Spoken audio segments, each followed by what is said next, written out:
Namaskaram. We had such overwhelming response for the first conversation in Back to Basics, and we thank each and every one of you for that. On behalf of Lasikalpa, I thank you for that. This time round too, we have a very, very special person joining us. The kind of authority she has on Kuchipudi is unparalleled. And so, she is the go-to person for any kind of query on the form. To us, to Lasikalpa, she is a cherished presence because she has been encouraging our artistic journey through and through. And even our efforts as organizers, she has been with us constantly giving her inputs, hearing our thoughts, sometimes even solving certain debates about what should come first and what should come next. The love, respect and admiration I have for her personally is boundless. She's my mentor and she's a very, very, very valuable person in my life. Now I'll stop myself from talking more about her and invite Professor Anuradha to our conversation.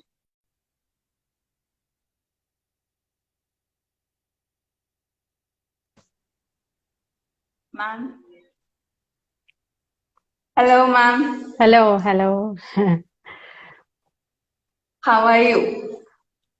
I'm doing good and also excited to be on the platform of Lasikalpa. Oh my, it's our pleasure and I really want to thank you because I know how choosy you are about what you do. So I really thank you for joining us and for agreeing to do this. Now I have to tell you something. Without checking with you or Shastri sir, I promised on Instagram that this conversation will be very candid. And what is promised on Instagram is more binding than legal documents these days. So can we please do that? Because I don't want this talk to be just describing the greatness of the form or the beauty of the form. If you and I are doing this and you've been with the form for so long and whoever's watching here for the conversation, we are all here because we know the beauty, value and the power and impact that Kuchipudi as an art form can have on artists and audiences alike. What I want us to talk about are the various things. Now, firstly, I want to ask you this.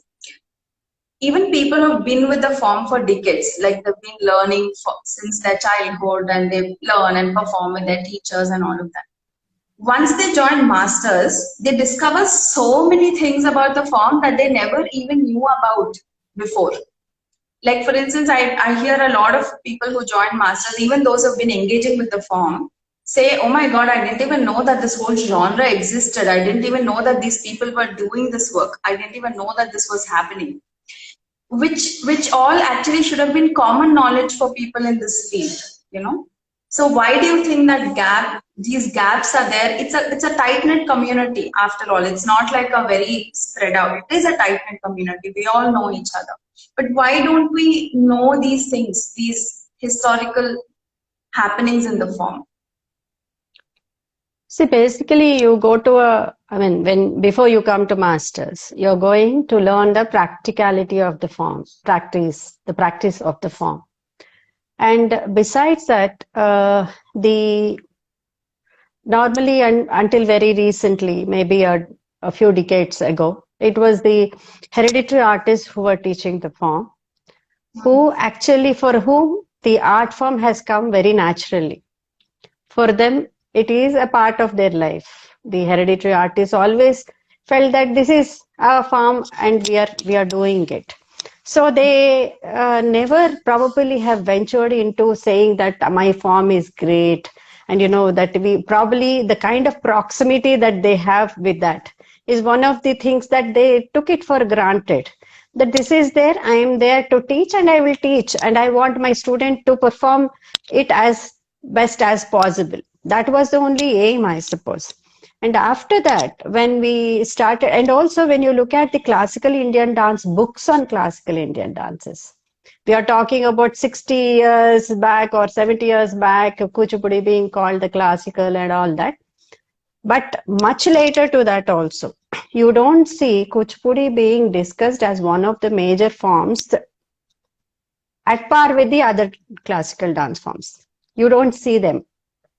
One major example is Kapilaji's. She actually discussed definitely this in the traditional Indian theatre. But when she talks about the classical Indian dances, even the reprints have come as late as 80s and later to that also. There you don't see Kuchipudi being one of it. And the excuse that she gives in that is that I am not familiar with the form. That's why I'm not discussing it. I mean, I haven't learned She it. I talks don't have about that it in the expression. preface. She She talks does about it that. in the preface. Yes, Yeah. yes, yes. She does that. But this is a very interesting thing that you don't see that kind of a presence of Kuchipudi being discussed. And also, even the later forms like Odissi has got a very important nationalist. Yeah, it has at the national level. It has a very important presence. So this is one thing that has happened to Kuchipudi. And also, it's only after the youngsters, like, the women have taken and became the major teachers as such. And once we have started, we are the ones who were wanting to look at the authenticity. I mean, the thing is, we are like that neo Vaishnava, neo Kuchipudi dancers, Kuchipudi gurus, who Just want converted. the Yeah. who want to actually establish how great our dance form is all about, what kind of historicity that it has, and what kind of technical prowess that it has. And also because of the awareness that was created post 1959 in 60s, and I would say it is only 70s, late 70s and 80s that we became very, very conscious of the fact that we have to establish it as something which has a kind of legitimacy, like, trying to go back into the Natya Shastra, and all that has happened much later, much later. Earlier to that, probably people were taking it for granted that, that's what, the hereditary artists Heritage. never earlier thought about, trying to establish, and probably also Established. because not established in the sense that, at the national level in courts, and the major problem would have been that, they are great dancers themselves, they're great Actors. gurus, Actors. actors, Gurus. whatever, musicians, or everything put together. But the thing is that, they never went on to the stages and tried to articulate about it, tried to speak about. Who were the ones who spoke about the form in the earlier, I mean, in the nationalist movement, or not a part of this thing, was Banda Kanakalingeshwar Rao, Ayanki Tandava Krishna, Visakhara. Visapa Rao. And such people were the ones who were talking about the antiquity of it, but Who never took it were up? who took it up. But the thing is that, they're real practitioners, they're real performers, they're real artists, who just don't want to, never went on to Get the into stage to the, talk about, yeah. the Yeah. thing. So probably that was one of the reasons that it did not get on to that, as you were saying, that, that why was that it was not talked about earlier. But definitely, it was post 80s that you see that a lot of no efforts were made by many. Though earlier to that, efforts were made. Like, Yeah. the national seminar who happened in 59, where papers were presented and talked about. There were two subcommittees after that particular seminar, which were actually under the convenership of one under the convenership of PSR Apparao Garu, to report about the entire, the entire Some historicity of the form, of the and form. also establishment of the form was given. He was given that onus, and it was.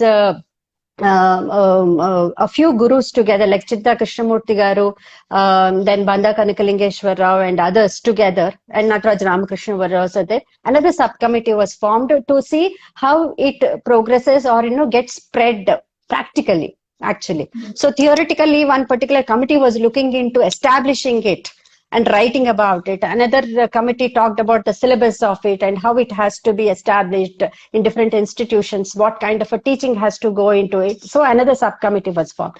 I suppose, though these kind of efforts have really happened, even in 1963-64, when that All India National Seminar the classical dance festival happened under the aegis of AP Sangeet Natak Academy, that you see Raghavaya Garu was a chairperson. He was at the peak of his own career, and He's also he he had that fame and that presence, being the chair. in Yeah, films. Yes, for yeah, those who don't know, he was like a full-time film director doing his own yeah. thing, completely cut off from performing So, and all of that. yeah, he was Yeah. asked to actually chair that particular entire national festival. So, when he was there, very interestingly, on the last day, after the presentation of, every day morning, there were presentations about different classical dance forms. And, no, I mean, one of the, topmost artists of each of these forms, like, the Jhaveri sisters were there, E. Krishna Iyer was there, and you have great people coming for that particular festival, presenting about their forms and also performing them in the evenings. All that was happening.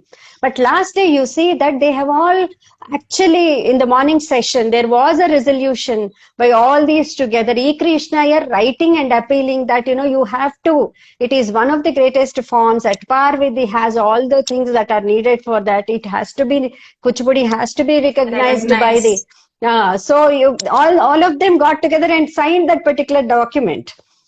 So that is that the efforts were continuous actually from 1959 when it started, and it continued actually to this kind of getting this identity of being classical. So, but one interesting thing is in 59, when you look at the particular souvenir brought out by the AP Sangeet Natak Academy, the 59 seminar, in the preface you see that the chairperson of Sangeet Natak Academy, who was P.V. Rajamannar, was the chairman then. He wrote that that I am quite intrigued by this particular controversy of Kuchipudi not being A recognized as classical form. classical, but never did the academy negate this. So he looked at it as kind of, Kuchipudi people were trying to reclaim this particular classical status. That was one of the very interesting comments that I see in the preface of that. And you have that Damayanti. I mean, after that, everybody knows the story of what has happened. So Happened, yes. yeah. So I think we have actually, because I mean, coming to the point of not knowing about the history of it and things like that, suddenly at masters, one major thing is that we normally concentrate upon learning the technique or performance part of it and things like that. That's what will happen prior to your masters. And in the though we know that you write those certificate and diploma exams, it were I mean, to say it in Most Telugu, it is theoretically mostly to just get across, pass that pass. particular examination. That's all. That's what will have happen. So I suppose not much of a seriousness. I mean, it's not taken as seriously as it is being taken now. So Now. this kind of I think shift, once you get into a master's program, any university, the theory part of it is one thing that really hits you there. It is, though we are It balancing does. between, Yes. and that's what will hit you. And also, until then, see, my experience 88 90 was my masters. So until then, though we made a lot of efforts, I have seen by that time greatest of the stalwarts in Kuchipudi and other dance forms also. I know where the benchmark is, how much effort has to go into a making of a dancer, and read quite a lot about it, because my major aim was to get into the academics of dance and things like that.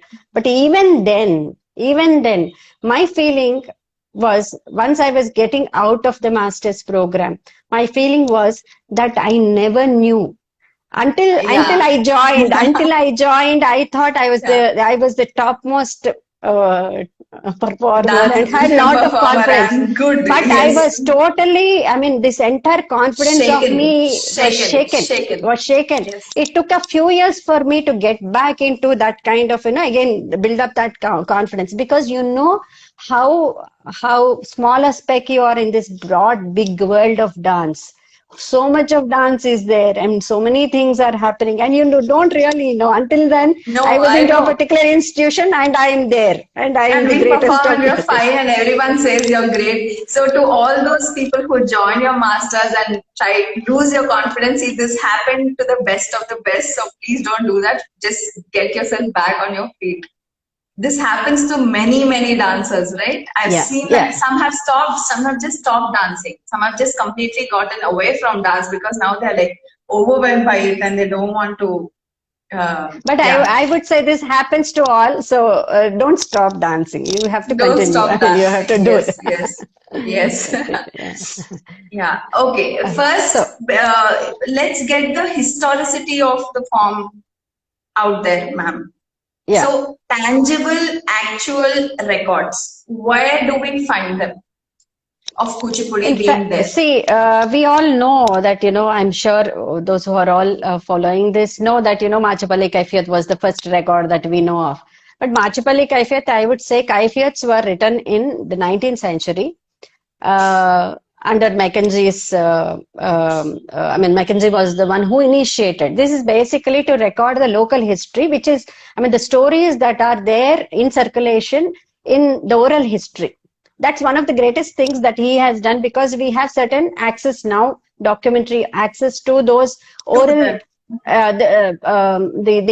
the history that is there in the oral tradition. Anecdotal. So Mhm. yeah, that way I think in the Machupalli village, this particular story that the Kuchipudi practitioners were invited during the Veera Narasimha Raya's time. All this was there, is there. So when we talk about it, that's the earliest. Though written in the latest, the Latest. earliest of the presence, somebody recollecting the presence of Kuchipudi during Veera Narasimha Raya's time.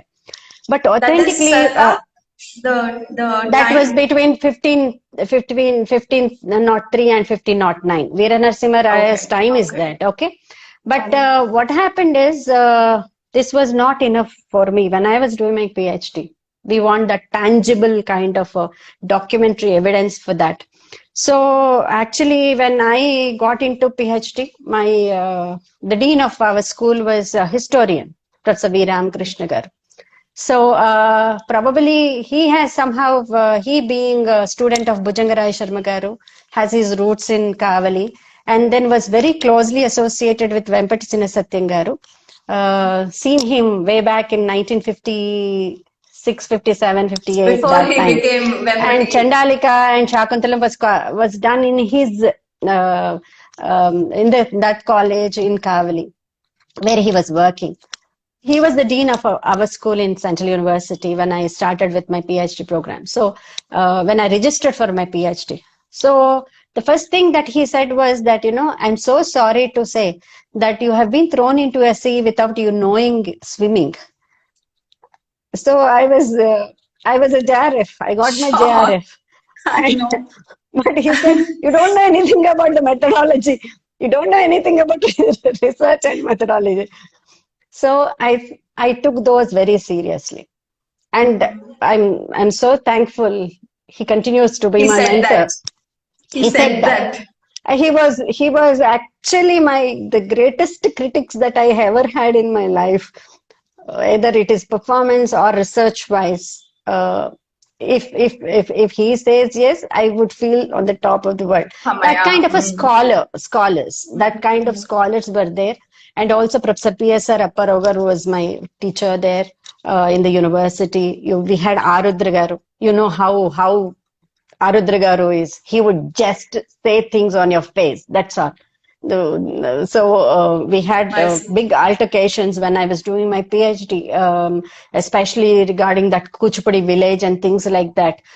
So these are the people who were there around me. And then we were young, we didn't know what to do. So I took all those in a very positive way. And that's how I got groomed. I used to really work hard towards this. And through this kind of a grooming, I suppose, because he was the historian, I was asked to get into this records. He said, one good thing about Kuchipudi is that there is a village where they were Mm. settled. There are Mm. lands in the village. There would be definitely, when there are lakes, there would be revenue. They will be there in revenue records. So that is one thing that actually brought us to the archives, AP state archives at that particular point of time, which is still in Tarnaka today, where we went into that revenue records. And after really searching exhaustively, 1795, there is a record where the revenue officer says the Kuchipudi Brahmins did not pay the tax and they were asked to appear before the collector. Ragan, okay? D.W. Ragan was a collector. So they were asked from Machilipatnam. So they were asked to. So from there, later, actually, Parvati Sangaru, Vedanta Parvati Sangaru had a document with him, which actually is titled as Kuchipudi Kaifiyat. This has been handed over to P.S. Saraparogar. And after I was going through all these things, P.S. Saraparogar said, there is something like this, you have to go through that. This is dated to 1897, actually. Okay. This is an appeal. This is an appeal from 4 people called by name E. Kotaya, and then Bhagavatala Nagalingaya, and there is Vedanta Mallesham and Bhagavatala Vasudevudu. These 4 people, as proprietors of Kuchipudi village, have appealed, saying that why is that you have stopped. There in that they talk about 11 exhibits, saying that they had rights over this particular land. The earliest they say is 1744.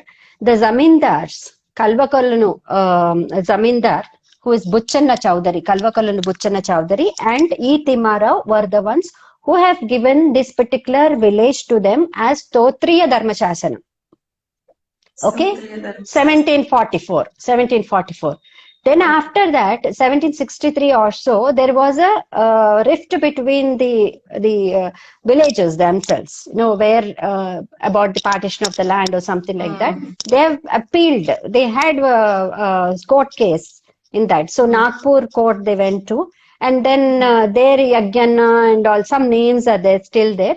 They talk about the partition of lands, and there 15 different surnames, people who are having different surnames, 15 different surnames who are mentioned in that the partition is being accorded, and these lands have to be partitioned between these people, and so much need to be given to each of them. But this particular document that we talk about, 1897 document, talks about different exhibits. So though we don't have these exhibits right now, okay, we are talking about Qutub Shah giving it in 1678, around that particular time. Yeah. There is a sanad in that. But that sanad we don't have access to. Not available. And other papers also we don't have much of an access to. They say the sanad is gone. The practitioners themselves. Probably. Because in 1795, when the Kuchipudi Brahmins were asked to appear before the collector, that was in April, and May we see a letter from the collector saying that if they have seen the exhibits and the rights can be with so much of tax need to be paid by them and all that.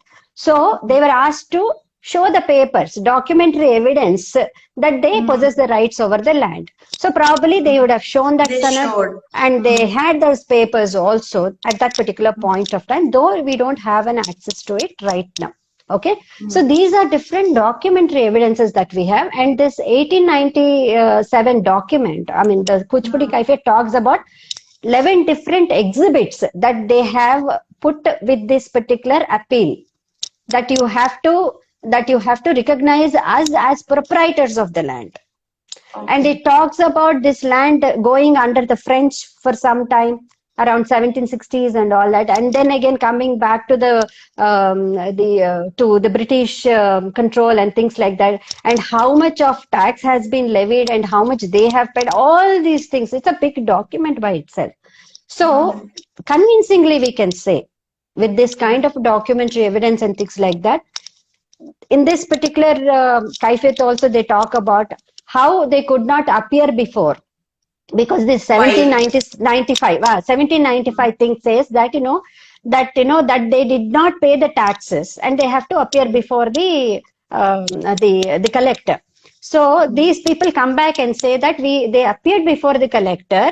They could not appear before the collector earlier to that because they were on a performance tour.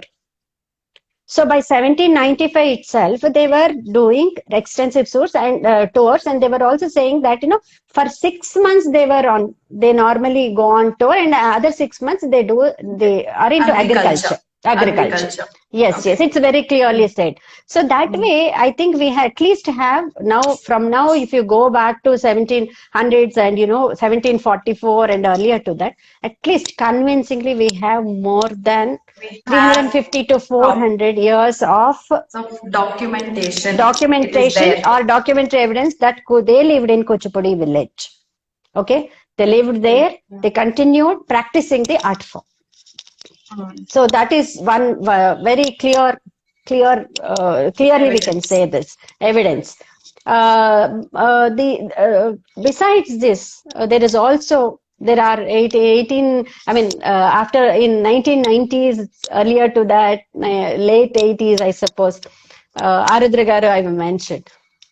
He actually used to ask us that, he always said that, this is not the Kuchipudi where they practice. There is also another Kuchipudi in Guntur. That's where the dance used to be practiced. This is not original Kuchipudi. But interestingly, across Andhra, Telugu region, wherever there is a Peddapudi, there is a Kuchipudi. There's a Kuchipudi. A small Pedda is big and Kuchipudi. Kuchi is small. Pudi So is there a is a place or a village. Yes. Even in Kodad village, now you have one Kuchipudi. So Yes.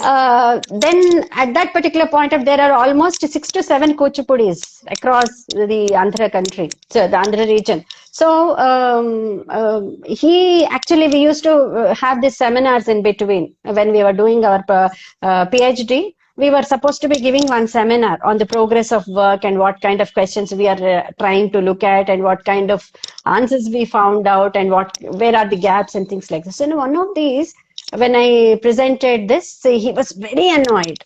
Rujigar was very annoyed. He says, no, you are trying to establish this. This is not the Kuchipudi. Later, he also wrote it in Shruti that, fashionable fallacies and things like that, talking about whether this is the Kuchipudi or not. Now, I went into in the village records, I have gone through it. There is a record for this village, but when you look at that Kuchipudi village of Guntur district, there is nothing, no record of. There are temples, there are documents about temples and things like that. But in the Guntur Jilla records, I don't see anything mentioning about dance. No D is found in those records at all about in that particular Kuchipudi. So I would say that, later, we talked later. So finally, this is the Kuchipudi where you have the evidence. So, in fact, after the formation of Telangana, I see an article, somebody writing an article, and a short one, saying that even the Kuchipudi in Kodada village has some Pagataveshagalu and also some Vedi Bhagavatas are there. Probably they have gone from here and settled there, or Kuchipudi originated. Why do we have this need to establish what's first? I don't understand. Anyway, that's fine. See, Spardhaya Vardate Vidya. Where there is spardha, there the vidya. Let's have a lot of spardha. Let's have a lot of spardha on this next question. Unless there is questioning, there won't be thinking. Yes, that would come. Yes, no one will be probed to think. Yeah. Ma'am, what about Siddhendra Yogi? Actually, Siddhendra Yogi, this is one of the very, very, even today is an unresolved kind of a question that we have. We don't have any evidences as such. But the thing is, there is this Bhama Kalapam, where across the genres, Bhama Kalapam is practiced in the Telugu region. And when you look at the Bhama Kalapam, everyone has their own version of it. But in oral history, very strong belief is Siddhendra Yogi wrote that Bhama Kalapa. Okay. When you see I have looked into the manuscripts that are available in the Oriental Research Library in Tirupati. Some of the manuscripts available with Nataraja Ramakrishna Garu. And also, of course, after collating and seeing some 100 manuscripts, Banda Kanakalingeshwar Rao Garu and AP Sangeet Natak Academy has published one Bhama Kalapa. all these have something in common. They say the first line, there are a couple of lines. Siddhendra Siddhendra Yogi Virachita. Kuta Bhama, Virachita Bhama Kalapam and things like this. This is one thing. And also they say, Arudra Garu says in Samagrandra Sahitya Charitra that Mandula Pattu has this mention of Siddha, and probably this refers to Siddhendra Yogi. But my and Priyasara Paragaru says, I mean, some of the scholars have put forth their own based on their own reading of Opinions. Reading of Bhama Kalapam, because Priyasara Paragaru is a great Telugu scholar. He says probably it was around 14th and 15th centuries that this kind of a writing emerged. Because whatever we are doing, we don't know whether it is original or not.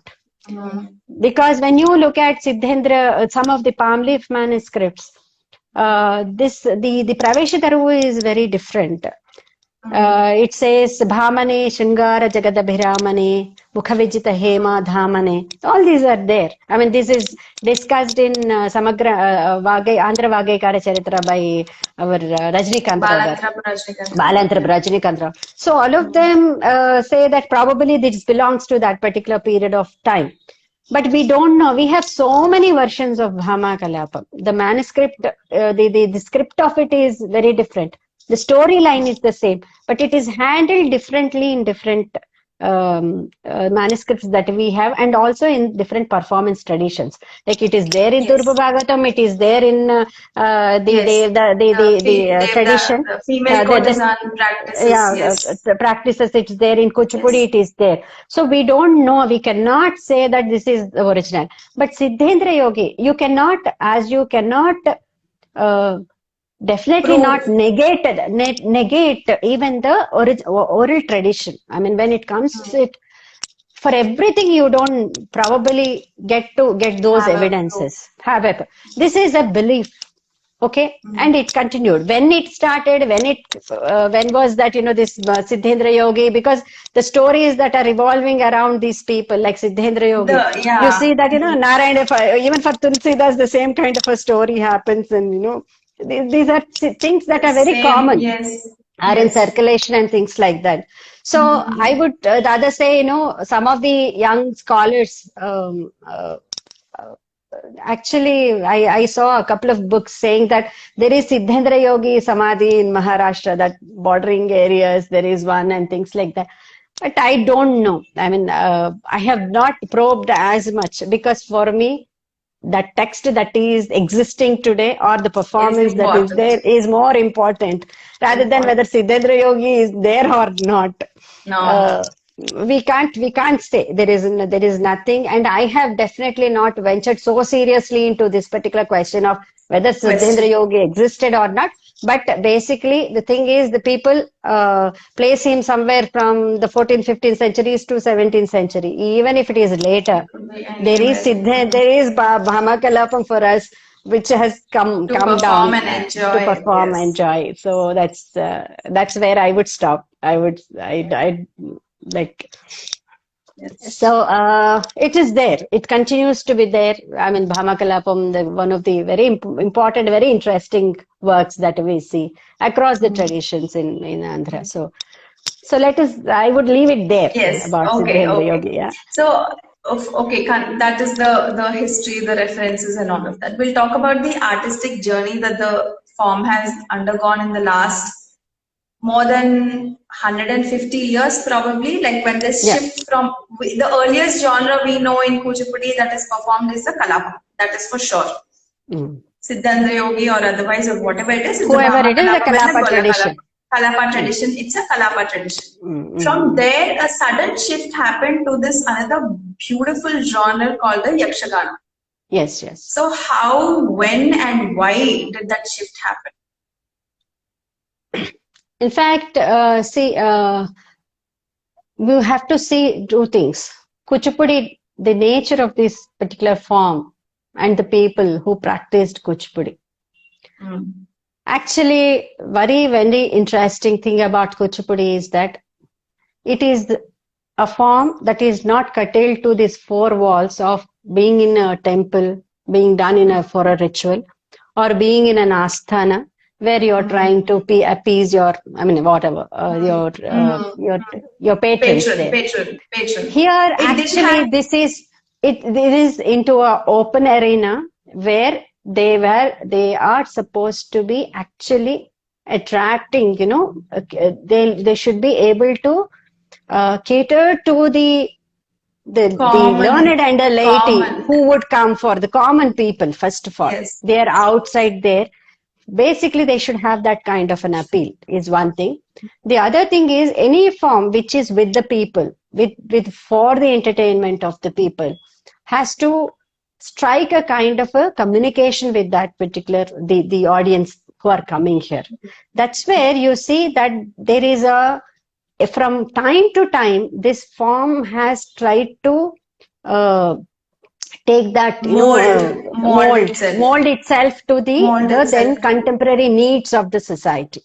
Okay, so that's where you see, like, if you're talking about Yakshagana coming into the form, the Yakshagana itself, people say that there were Sivalila Natakas earlier to Yakshagana, but we don't have any access to such Natakas except the Kalapas, Ramaya Garu's Golla Kalapam, and also the Kalapam, the Bhama Kalapam. They talk about Sivalila Natakas, but probably that was there in oral tradition, but it did not come. I did not have heard to any of these Sivalila Natakas that they were talking about. But the thing is, when you look at 1870s, 80s, that period, that was the time that you see the company Natakas were very, very popular, and especially those coming from Dharwad and Maharashtra was known for that Natakas, the company dramas they are called as. Actually, these are the people who would come. They are like the circus that you see today. I mean, they cordon off the area, have a properly built stage. They would ticket those programs. People pay and go and watch these performances, because it is an amalgamation of, I mean, you have the dialogues, you have lot of verbal, I mean, the dialogues, there is a lot of startling things happen. At that particular time, they were using those gas lights, something which is unheard of earlier. The performances, if you read about the memoirs of early 1900s, where the performances of Kuchipudi people were recalled, and like Digavalli, the memoirs of Digavalli, or memoirs of people like in Natyambujam we talk about, they talk about the Yakshaganas. But the earlier Nataka companies, the drama companies, the Parshi and the Dharwad companies were supposed to be really creating something very startling on stage. Like, for instance, Narada would descend. It's more like the Surabhi companies that we see today. Narada would descend from the sky with the help of ropes and things like that. There would be dancers coming on stage and dancing. There would be a lot of dialogue, which is very, very much, it's like, a wholesome kind of an entertainment with a lot of singing happening, a lot of drama, dance, everything happening. There are characters coming on stage, and it's a wholesome kind of an entertainment that was happening through those companies. So when these people were coming, and especially Vijayawada area and Machilipatnam, those areas are the ones which had a lot of people who actually patronize such art forms. They would go and pay and look at these, I mean, watch these performances. So at that particular point of time, we see that Kuchipudi practitioners had these kalapas. When you look at Bhama Kalapam today, we say that after a long training, that culmination is your Bhama Kalapam. If you're learning Bhama Kalapam, at least with us it happened. If you're learning Bhama Kalapam, you have come off, reach somewhere. So you reached somewhere. And also when you look at the Daruvus of Bhama Kalapam, it's not very easy. It has to, you need to be a very seasoned performer to be able to perform Bhama Kalapam.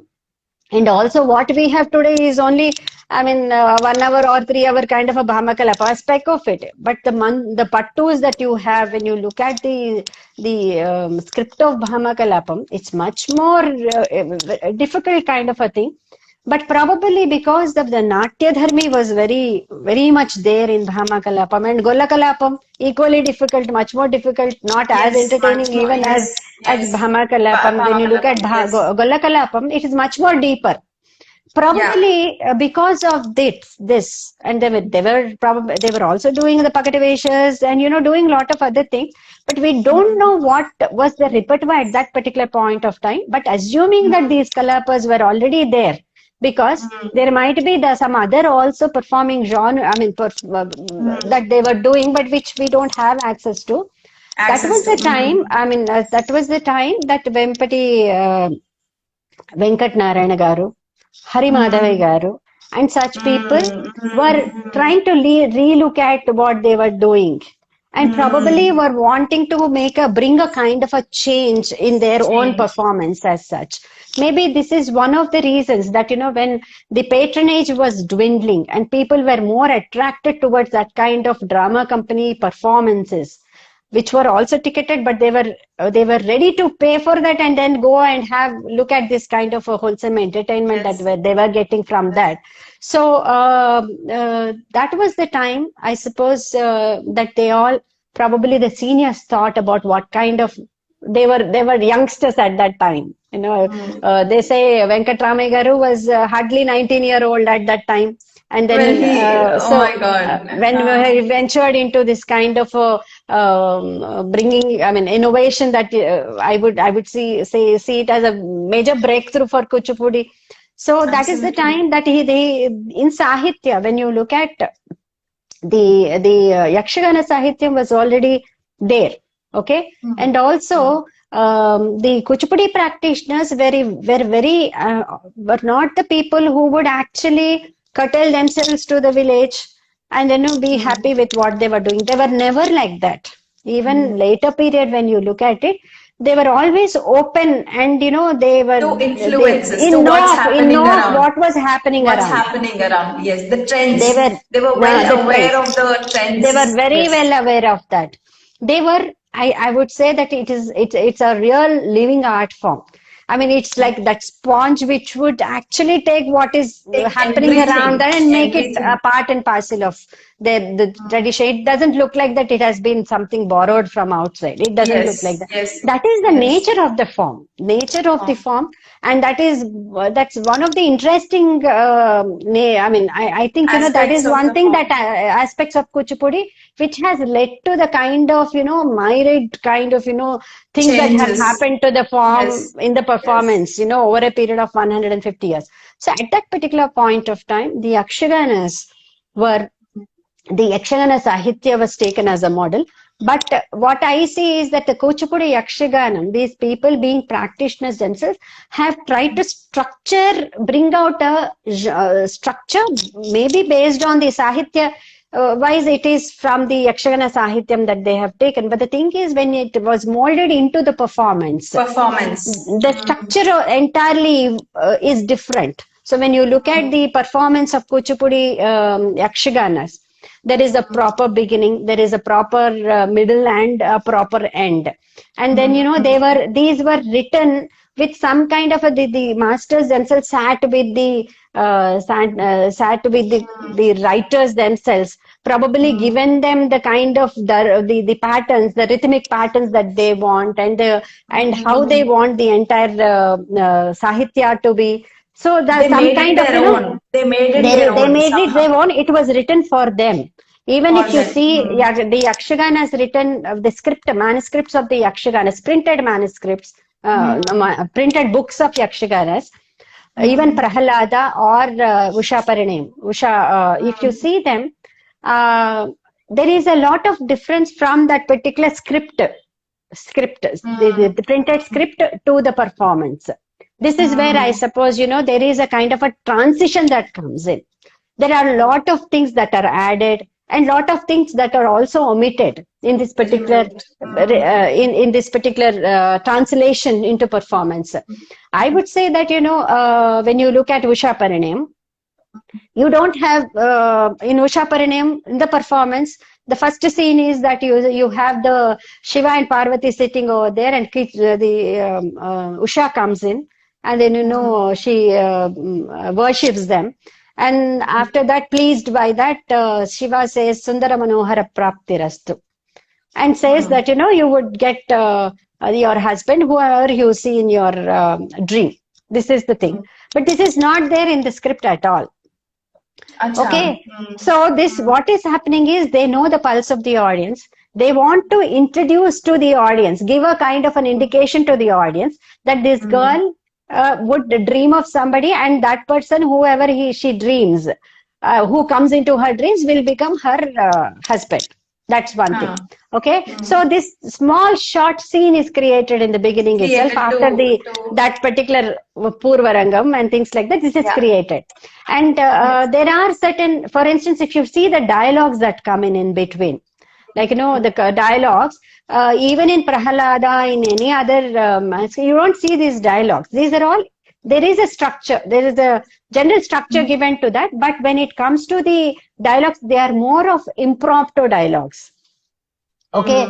And the Sutradhara here actually has this leverage, major role to play here, that he brings in lot of contemporaneity through very dialogues. And even today, satire, see, I am very intrigued whenever we see the Kuchipudi, if you have the Kuchipudi practitioners there together in the supporting artists, I won't say orchestra, they are artists there. Yes. The kind of, pun, the kind of humor that is created. The repartee that takes place on stage, they can talk about anything. Yes. No. See, for instance, I had this experience of when I was young, Chintaradha Krishnamurti Garu taught me Bhamakalapam. I was a very naive youngster there dancing. But when you see them, the way that they would talk on stage, even today when I'm teaching in the class, if I have people like, Radhishyam, for instance, or, the group, if you go to Kuchipudi and see them, the repartee that they have, it is amazing. Amazing. Yes, so this kind of, this impromptu improvisations and dialogues do come in on stage, and these are not there in the script at all. Besides that, they have their yakshaganas are very, very, I mean, when you look at the kind of raga prayogas that come in, and also they have the jatis that do come in. There is even today, when you look at the Pravesha Daragus especially, there is a kind of, one sequential order of movements that go in. Movements that happen, yes. That happen in the Darus and things like that, which actually I would say is one of the structures that have evolved over a period of time for Kuchipudi Yakshaganas. And also in the Yakshaganas, wherever there is a Daruvu or Sambada and things like that, they never curtailed only to that script. Lot of things came in. For instance, Prahalada, you see lot of padyas from Bhagavatam being freely brought in. That was exactly what Anupama was talking about in the previous conversation, where we don't have this thing of sticking to one thing, No. Whatever we feel is good will work. That is our culture, and we should not lose the knack of doing it. That's what she called it. So in later days, when they did that Harishchandra and Rukmangada and things like that, lot of influence of the Padyanatakas came in there. Because the Kuchipudi practitioners themselves, for instance, if you talk about P.V.G. Krishna Sharma Garu, he himself said that, that he was a part of the Padyanataka companies. They would go to Tenali, he played the role of Krishna and all that. So the thing is that, we today are talking about being... Yeah, the interaction, that is what struck us when we were going through the biodatas of those much older, even older than maybe P.V.G. Garu's generation. Yes. How they were going and participating in Padyanatakas, they were participating in Parsi theatre, they were participating in literally everything that was happening around. They were participating in that, and also they never for instance, curtail themselves. For instance, if you're talking about Tadepalli Perai Garu was the first guru for Master Vempati Satyam Garu's first guru. of course, Peraya Garu actually taught the Devadasis, or the Natumela tradition, who belong to the Natumela tradition of that Srikakulam. There is the Andhra Maheshnu Devalaya, which is the neighboring village. So he taught them, there is nothing like, and master recollects, Vempati Garu recollects as a youngster going along with his guru and then being, witnessing their performances. Actually, this was, I'm talking about 2008. When I went to Master Garu, I was talking about, basically, by that time he was in that, he was not actually very well. Fine, yes. But then when I started talking to him, after some time he said, Master Garu, meer chinnappudu vellevaru kada, you used to go with your teacher.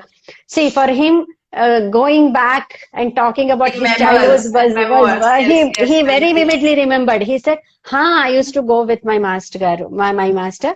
When those ladies were dancing, it struck me at that point of time when I was young that, whatever is being taught and whatever is being done, the same thing, Kuchipudi being done by us and by them is different. When it is being done by those ladies, it is looking much more beautiful. So that is one thing I would say that, probably those young days of he being with Peraya Garu has planted seed that, this dance form, if it is taught to women, would look much more beautiful. And it is, that, it is the way that he has to, probably that is one thing that has prompted him to teach more to the women in the later years. That was there. So that way, I suppose after that also when he was with Vedanta Lakshminarayan Shastri Garu, Vedanta Lakshminarayan Shastri Garu. Lakshminarayan Shastri Garu had no boundaries. He taught each and everyone. His only mission I see is to propagate Kuchipudi. Go and a guru going like that is something very interesting. Normally, it is the Sishyas who would go in search of gurus.